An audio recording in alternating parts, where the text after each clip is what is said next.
Hey guys, welcome back to the channel. Today we're going to be checking out every Fate series explained in 25 minutes.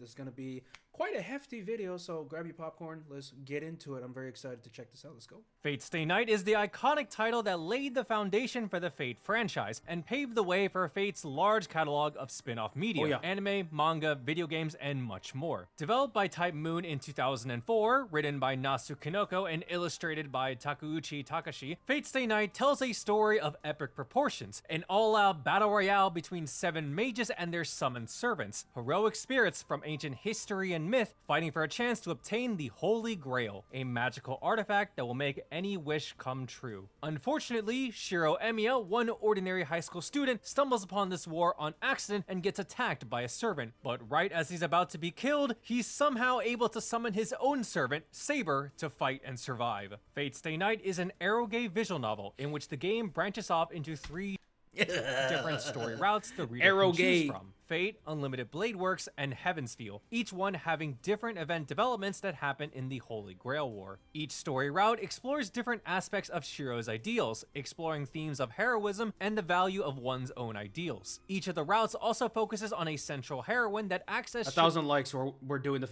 visual novel. Shiro's partner throughout the story. It's not gonna Saber, happen. an enchanted swordswoman, ultimately revealed to be Altria Pendragon, historically the legendary King Arthur. Rin, an expert mage prodigy, and Sakura, a warm, friendly underclassman. Fate Stay Night stands as one of the most iconic visual novels of all time, well beloved and critically acclaimed by many readers and fans, which eventually led to many anime adaptations. The 2006 Fate Stay Night TV anime series by Studio Dean, which adapts the Fate route, the 2010 Unlimited Blade Works We should watch that. I'm just kidding. movie by Studio Dean, the 2014 Unlimited Blade Works TV anime series by Ufotable, and the Heavensfeel movie trilogy by Ufotable. These series are the Table. I've never heard someone say it like that. main story anime adaptations. However, there are a couple of spin-off series that involve the main Fate Stay Night cast, such as Today's Menu for the Emiya family, People tell me to watch that slice-of-life manga series about Shiro cooking for his friends and neighbors, and Carnival Phantasm, a comedic parody anime that has the cast of Fate Stay Night and Tsukihime interact together in a variety of situations. While there are many discussions about how to get into the Fate franchise, wondering where to start, most fans can agree that reading the original visual novel is the most ideal. Of course it is. People say read the visual novel. Way to start. There is a remastered version of Fate Stay Night released for PC and the Nintendo Switch. Fate Hollow Ataraxia is a visual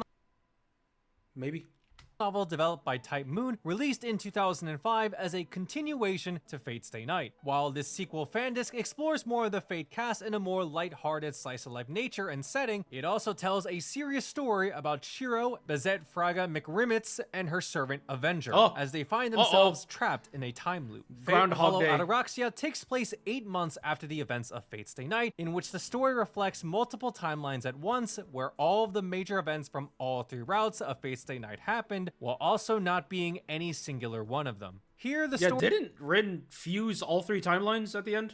allows the reader to experience a wide variety of scenarios featuring the main cast of Fate Stay Night not involved in a Holy Grail War. Such events include Saber learning how to swim, Lancer casually fishing, and Shiro going on dates with the heroines. While these scenarios are largely non-serious and are meant for fun fan service, they do also explore certain characters more in depth, individuals who didn't get much story coverage in the original story. The game is split into 2 parts. Daytime scenes focus on slice-of-life content, while the nighttime scenes advance the main plot. An important note is that while Fate Hollow Ataraxia is considered a continuation of Fate Stay Night, as commented on by Nasu, it's best not to think about it in regards to its place in the canon timeline. There is a remastered version of Fate Hollow Ataraxia released for PC and the Nintendo Switch. Fate Zero is the prequel to Fate Stay Night, originally released as a light novel released in 2006, written by Gen Urobuchi, with illustrations by Takashi Takeuchi. Set 10 years before the events of Fate Stay Night, Fate Zero depicts the 4th Holy Grail War in Fuyuki City. Here, the story follows the origins of certain influential characters from Fate Stay Night, examples being Shiro's adopted father, Kiritsugu Emiya, and Kirei Kotomine. Fate Zero begins Love those 2 guys, by the way.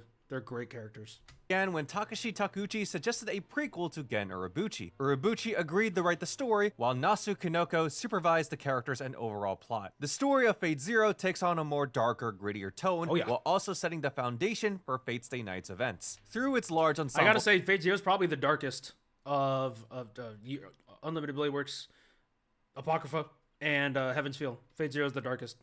Cast, Fate Zero explores each character's personal philosophies, principles, and ambitions that fuel the desire for the Holy Grail. While both Fate Zero and Fate Stay Night explore the nature of heroism, Fate Zero takes a different approach to the idea by showcasing Kiritsugu's ruthless battlefield tactics driven by his extreme utilitarian beliefs. This ends up creating tension with his servant Saber due to her noble ideas and way of fighting. The story also highlights Kirei Kotamine's ongoing struggle with his inner emptiness and lack of purpose, pursuing Kiritsugu in the process, someone he sees as possessing the same type of feelings. Fate Zero later received an anime adaptation by Ufotable in 2011.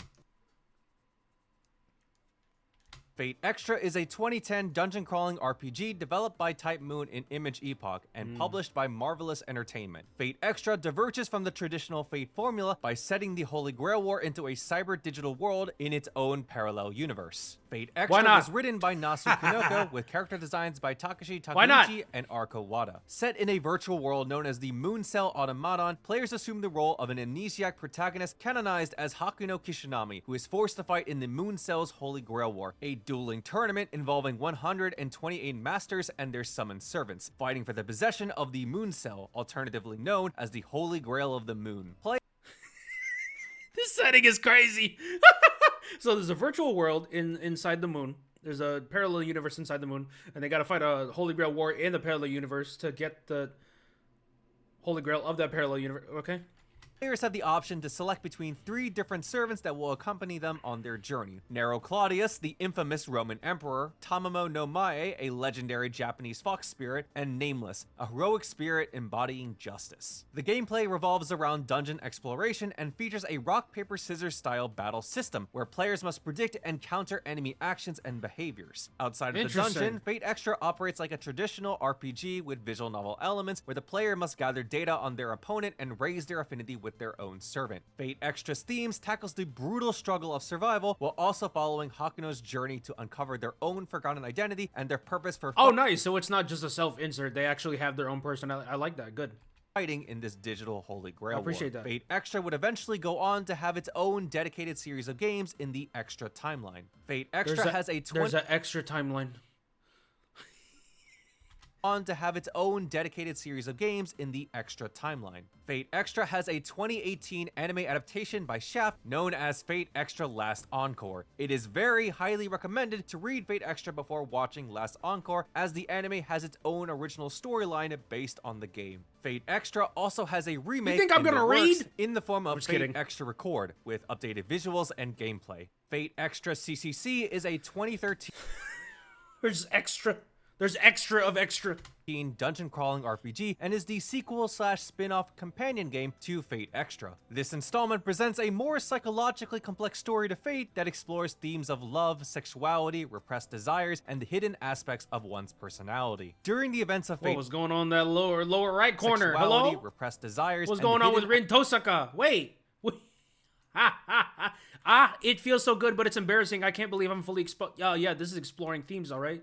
Aspects of one's personality. During the events of Fate Extra, Hakuno Kishinami and their servant are abruptly transported to the far side of the moon, a distorted dimension within the Moon Cell. Here, the rules of the Holy Grail War no longer apply, and they must navigate a place called the Sakura Labyrinth, a mysterious maze ruled by Bibi, a rogue AI that hacked the Moon Cell's core systems. It is important to note that the events of Fate Extra CCC occur during the 5th tournament round of the original Fate Extra's Holy Grail War, creating a parallel story that runs alongside the original game's timeline. Fate Extra CCC centers around exploring the Sakura Labyrinth, where each floor is a manifestation of the desires of the dedicated floor guardian and their servant. As Hakuno makes their way through the dungeon, they will force the floor guardian to confront their own repressed emotions and inner secrets, breaking the walls they have built to stop Hakuno's progress. Fate Extra CCC has the same game mechanics as Fate Extra, with additional changes and improvements. Gilgamesh is also introduced as a new servant for the player to choose from. While Fate Extra I know who I'm choosing!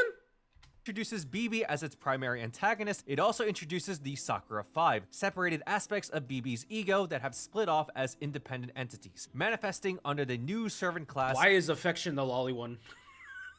What are you trying to say here? Alter ego. There is also a manga God, based on the game hey! called Fate Extra CCC Foxtail, which tells the story of an alternative route of Extra CCC that focuses on I'm seeing one thing that's a bit extra right now. as Hakuno's servant and explores God the connection between Tamamo no Mae and Amaterasu. This story includes planned elements that were ultimately cut from the original game. It is important to note that Extra CCC was never officially released outside of Japan, making it one of the least accessible entries in the Fate franchise for international audiences. Fate Extra CCC Type Moon Virgin White Box. However, there is a complete unofficial fan translation available to read. Fate Extella: The Umbral Star is a 2016 action game developed and published by Marvelous and written by Nasu Kinoko and Hikaru Sakurai. Here, Fate Extra moves away from its turn-based rock, paper, scissors gameplay and becomes a Musou action game. I love that. Dynamic combat. This looks fantastic, by the way. Numbers of enemies. That's great. Is this Set PSP? in an alternative ending to the events of Fate Extra, the game explores the following aftermath of the Holy Grail War within the Moon Cell. Hakuno Kishinami and their servant Nero Claudius are the victors of the war and have been given control over the Regalia, a control device that grants power over the Moon Cell. However, it appears that the Regalia has been split into 3 pieces along with Hakuno, separating them into 3 digital avatars: mind, soul, and body. Each fragment of Hakuno and the Regalia ends up in the hands of 3 different servants: Nero Claudius, Tamamo no Mae, and a mysterious new servant, Altera. Meanwhile, both the Moon Cell and Earth face the impending arrival of Velber, the Umbral Star, a cosmic threat with the power to bring total destruction. The story is told in 3 different perspectives, each one focusing on a different Hakuno and their dedicated servant. While Nero and Tamamo's campaign show the both of them increasing their bond with Hakuno while investigating the situation, Altera's campaign largely focuses on her complicated and conflicting circumstances. It is only after completing the 3 campaigns that the player is able to unlock the true route, which reveals the full secrets and the hidden mastermind behind Fate Extella's events. A big notable point of Fate Extella is the lore details surrounding Safar, an ancient alien lifeform that arrived on Earth and the Moon Cell 1400 years ago to harvest and destroy human civilization. Another important detail is the concept of the quantum time lock, a mechanism in the Fate universe that governs the preservation and pruning of parallel world timelines. Fate Extella Link is the direct sequel to Fate Extella and continues to build upon the Fate Extella story while refining the Musou combat gameplay and adding more servants to the roster. The story takes place immediately after the events of Fate Extella, where the Saber servant Charlemagne is summoned to help take down the latest threat to the Moon Cell, the legendary Karl the Grobe and his army of corrupt servants. Here, Fate Extella Link offers a more streamlined story and gameplay and strongly highlights the bond between the player and their servants. There are 3 routes with 27 stages between them, each representing different events leading up to Karl the Grobe's defeat. Throughout all the different routes of the game, Karl the Grobe's true intentions and motivations are revealed alongside his connection with Charlemagne. Fate Apocrypha is a 2012 light novel series written by Yuichiro Higashide and illustrated by Otosugu Konoe. Set in an alternative timeline, the Holy Grail was suddenly stolen from Fuyuki City during the Third Holy Grail War. Many years later, the Yuga Millennia clan openly declares their the what? The Third Holy Grail War. Many years later, the Yuga Millennia clan openly declares their separation from the Mages Association and their possession of the Holy Grail. The Mages Association dispatches their magi to retrieve it, only to be slaughtered by a servant summoned by the head of the family. This event sets the stage for a grand, large-scale battle between the 2 factions, each side summoning 7 servants to battle in a new kind of Holy Grail Gee, I wonder which faction was the stronger one.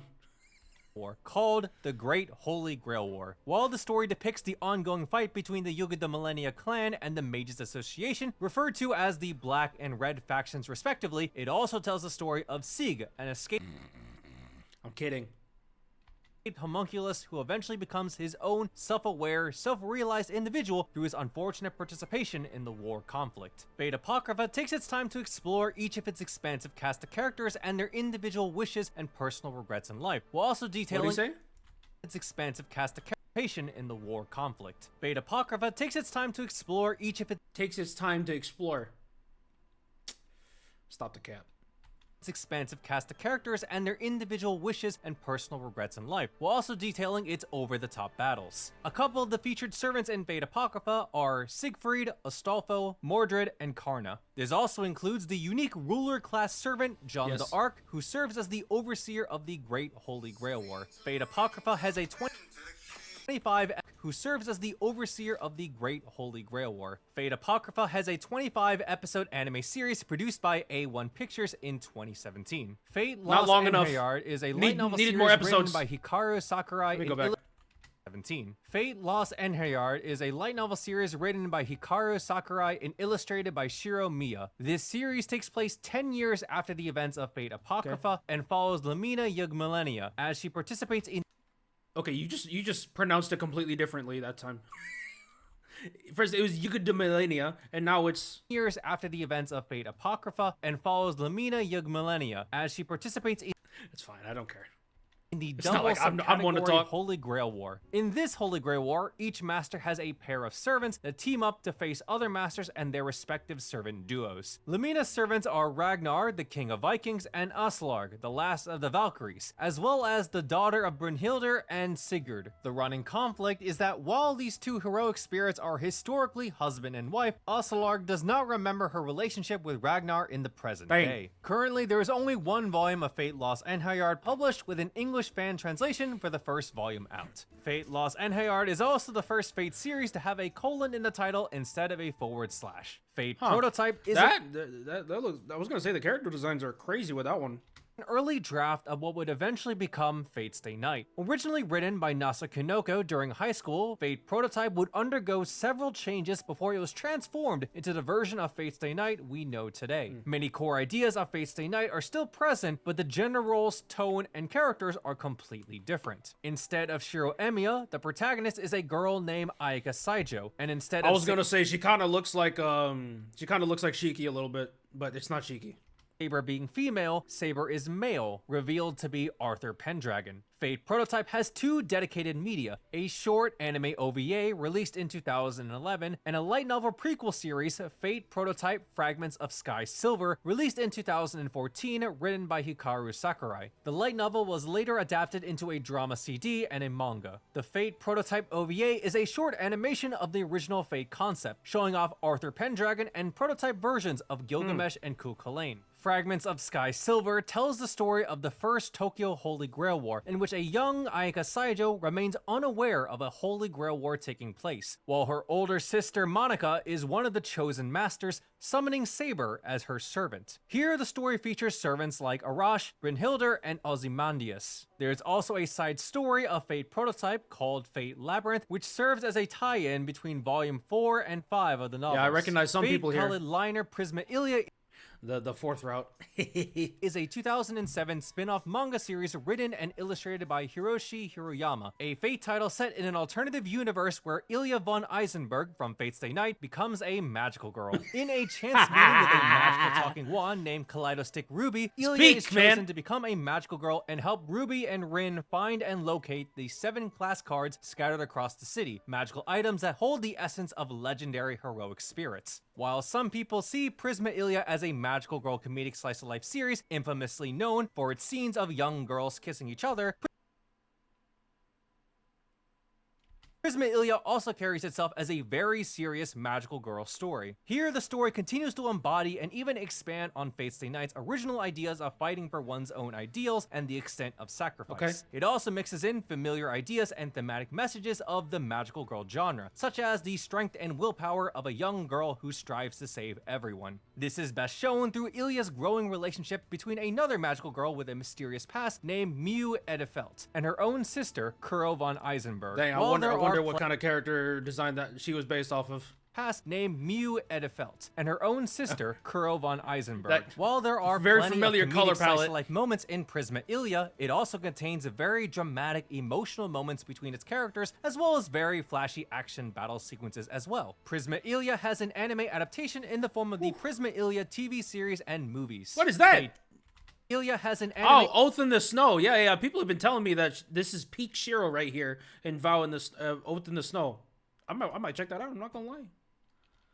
Oh, but you need adaptation to watch the other routes first. I don't care. I want Peak Shiro. I'm gonna watch that. the Prisma Ilia TV series and movies. Fate Type Redline is a 2019 manga written and illustrated by Hirano This looks like Kill Bill. a title in the Fate franchise that focuses on the Guda Guda servants and their involvement in a Holy Grail war set during World War II. The story follows Kanata Akagi, a teenage boy from a declining mage family that wants to live an ordinary life. While going through his late grandmother's belongings, he accidentally activates a magical hourglass that sends him into the past. What? There, he accidentally summons Saber, and quickly realizes that the situation he's currently in reflects a historical light novel based upon real events that depicts an epic battle between supernatural beings in the imperial capital of Tokyo in the middle of war. Fate Type Redline is also known as a revised, more serious version of the gag manga Fate Koha Ace by Kei Kenshi. This series takes place in the world of Guda Guda, a parallel world not directly connected to any other Fate work. While the servants remain the same, Fate Type Redline replaces the Fate Koha Ace masters with brand new characters. A couple of the most well-known servants that appear are Okita Soji and Oda Nobunaga. They are commonly referred to Of course, they made it a girl. known servants that appear they made it a are girl. Okita Soji and Oda Nobunaga. Only Nobunaga I know is from Drifters. They are commonly referred to as Guda Guda servants in relation to Fate Grand Order, as they have their own special events that features them and the other characters in Fate Koha Ace. In Fate Koha Ace and Fate Grand Order, they are shown to be comedic gag characters, but in Type Redline, some of them are instead shown to be cold-blooded and extremely violent. I like that. Fate Type Redline is an action story that subtly comments on the potential consequences of war and its irreversible effect on people and society, as well as how magic and magecraft only makes art looks it worse. fantastic. There are 5 manga volumes of Fate Type Redline currently out at the time of this video, with a fan translation ongoing. Fate Samurai Remnant is a 2023 action RPG developed by Koei Tecmo Games with Type Moon supervising the project. I'm interested. This title is a fresh take on the Fate formula, combining the historical lore of Edo Japan with fast-paced action combat and exploration. Oh, nice. Set in the late Edo period, Iori Miyamoto, a young samurai and adopted son of Musashi Miyamoto, finds himself involved in the Waxing Moon Ritual, a type of Holy Grail war where 7 masters and their heroic spirits fight amongst each other for the Waxing Moon, a holy artifact similar to the Holy Grail. The main core staff involved with Samurai Remnant is Yuichiro Higashide, Hikaru Sakurai, and Rei Wataru. In the game, the player takes control of Iori and fights alongside his saber servant, revealed to be Yamato Takeru. Outside the combat, the player can explore various districts of Edo to progress the story. Wait, I wonder if what's that guy's name from Stay Night? Assassins from Stay Night. What? I'm actually upset I forgot his name. What is his name again? Sasaki Kojiro. I wonder if he shows up here. Do side quests. A huge part of the story is on Iori's character and his motivating desires to fight in the Waxing Moon Ritual. It addresses the feelings of uneasiness of fighting as a samurai given the current peaceful times. However, because of the danger— That is not Miyamoto Musashi. Who is that? Uneasiness of fighting as a samurai given the current peaceful times. My goodness. However, because of the dangers of the Waxing Moon Ritual, Iori decides to fight and will do anything to become stronger as a result. It is very highly encouraged to play through the game multiple times to complete all 3 of its endings, including the true ending. An addendum to the final ending of Fate Samurai Remnant can be found in the Fate Grand Order collaboration event. Fate Strange Fake is a 2015 light novel series I just watched Whispers of Dawn with this, by the way. Fire. By Narita Ryogo with illustrations by Mori Suzuki. While originally created as an April Fool's Day joke in 2008, it would later get an official novel and manga series, detailing a very unusual and unconventional Holy Grail war. Taking place in Snowfield, a fictional city in the United States, the American mages are attempting to replicate the original Fuyuki Holy Grail war ritual, but ends up creating a fundamentally flawed version of it. Because of the compromised nature of the process, many irregularities arise, resulting in a conflict that goes far beyond the ordinary scope of a traditional Holy Grail war. The story combines the chaotic, interconnected storytelling of Narita's writing with the Fate franchise to bring a wide array of interesting interactions and situations. Fate Strange Fake also contains elements from many other Fate and Type Moon titles, referencing various concepts and character relationships from the broader Nasuverse lore. There are 9 light novel volumes of Fate Strange Fake currently out at the time of this video, with a fan translation ongoing. Fate Strange Fake also has an ongoing anime anime adaptation produced by A1 Pictures. Fate Goodness me. Ongoing, as in one episode a year. That's a crazy schedule. Requiem is a light novel series written by Mateo Hoshizora. Oh yeah, this is the one with the Voyager servant, which I was like really interested in. By Noko. The story presents a modern world in the year 2025 where everyone has their own holy grail and servant. This title focuses on Eris Utsumi, the only individual who did not receive a holy grail and a servant. Deku? She is also given the special task of eliminating servants. However, her life begins to change when she meets a young boy servant revealed to be Voyager, the final servant to be summoned on Earth. The story explores the complex relationship between the two, given that this bond holds deeper significance for our main lead character. Eris harbors resentment towards others for how servants are commonplace and how they are treated in this world, factors in which she believes diminishes the historical importance of servants. I mean, is she wrong? Well, maybe she is. But listen, if everyone had a servant and then you just didn't get one, I'd be upset too. Valid crash out. Another key idea in Fate Requiem is the concept of permanent death. In this particular world, people no longer die from old age or illness. As a result, acts of murder carries far greater weight. Currently, there are only 2 volumes of Fate Requiem published, with its last volume being released in 2020, with no news about the next volume's release. Both volumes are fan-translated into English. More story details about Fate Requiem can be found in the Fate Grand Order collaboration event. Of course. Fate Grand Order is a turn-based mobile game. Oh dear. I need to get my notepad out. RPG, developed by Lesengel, formerly Delightworks, and published by Aniplex. Originally released in 2015, it has since expanded worldwide and has become one of the most successful and influential games in the Fate franchise, where its success has led to many anime and manga adaptations. The story has the player assume the role of Ritsuka Fujimaru, one of the chosen masters of Chaldea, an organization that monitors the timeline of human history. When Chaldea suddenly determines that humanity will cease to exist in 2016, the player is given a mission to be sent into the past. Gee, I wonder why. Actually, no, I don't think they were trying to reference that. This is Japan, not America. So... along with Mash Kiralight, a young co-worker turned Shielder-class servant, to resolve large-scale incidents in history called singularities in order to correct the timeline and prevent humanity's extinction. Each chapter of Fate Grand Order has the player experience a variety of different time periods, all while encountering a diverse cast of servants from a wide array of mythologies and legends to help the player on their adventures. These chapters, while episodic, serve as the main story arcs of the game's large ongoing narrative. Observer on Timeless Temple, Epic of Remnant, Cosmos in the Lost Belt, and Ordeal Call. As a mobile game with a gacha game system, players are encouraged to summon their favorite servants and raise them to build their combat team. Players are able to summon servants from prior Fate titles in the franchise, as well as servants unique to the game itself. Fate Grand Order even has collaboration events where players can summon characters from those Fate titles and even other Type Moon properties such as Tsukihime, the Garden of Sinners, and Witch on the Holy Night, while further expanding on those properties' lore and story. Fate Grand Order also has multiple anime adaptations. Fate Grand Order, First Order, a special episode about the prologue of the game's events, animated by Lee Deuce. Fate Grand I need to watch that. Order, Divine Realm of the Round Table, Camelot, Agatharum, a movie duology about the Sixth Singularity, animated by Production IG. Fate Grand Order, Absolute Demonic Front, Babylon. People have been saying this is like peak Fate Grand Order. This right here.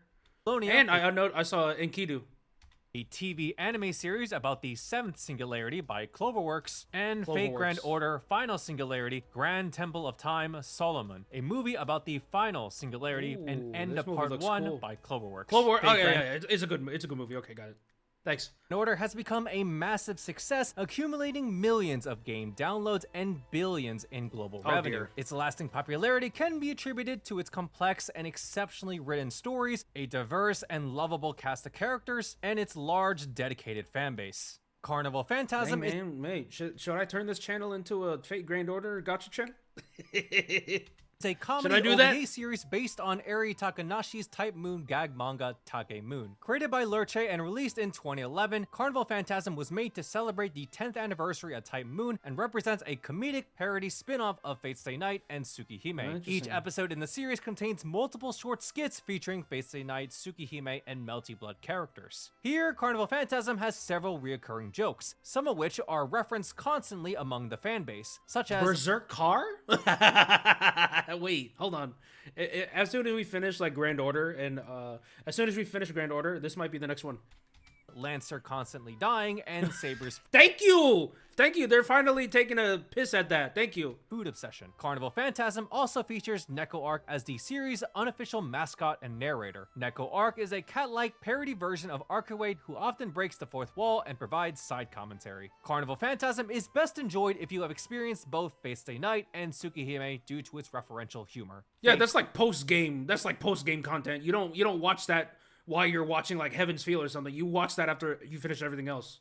Grand Carnival is a comedy OVA series that debuted during the 2020 New Year's broadcast and serves as both a parody spin-off of Fate Grand Order in a similar manner to Carnival Phantasm. Each episode in the series contains multiple short skits featuring Fate Grand Order characters, from its extensive cast of servants to Masquerade Light and the female version of Ritsuka Fujimaru. Many elements and jokes from Fate Grand Carnival are inspired by Carnival Phantasm, but for Fate Grand Order, such as Lancer constantly dying, Neko Arc reappearing as Mysterious Neko X, and the opening sequence of the anime series. Fate Grand Carnival is best enjoyed if you are an active player of Fate Grand Order due to its familiar characters, referential in-game jokes, and typical player quirks/habits. If you are interested in another explained video like this, check out this next video over here. Oh my gosh, the propaganda is going crazy, bro. I am like, part of me was starting to get tempted to play Fate Grand Order. But then I realized I had to slap myself back to reality, be like, no, you are better than this. You are better than playing another gacha game. But it is what it is, man. This is a great video, man. I'll be honest, this is way better explaining than what Gigguk did. But Gigguk was trying to like kind of take the piss at kind of the continuity of Fate while also trying to explain it kind of. But this one right here is a lot more serious in tone, trying not really cracking jokes, more so just very, very informative, much more informative than Gigguk, to be honest. But I think they did a really good job. I was really confused on the Fate Extra, bro. That Fate Extra was, oh my gosh, I couldn't even follow. That Fate Extra was so convoluted, and it's not because of the way he's doing it. It's because that story just is crazy.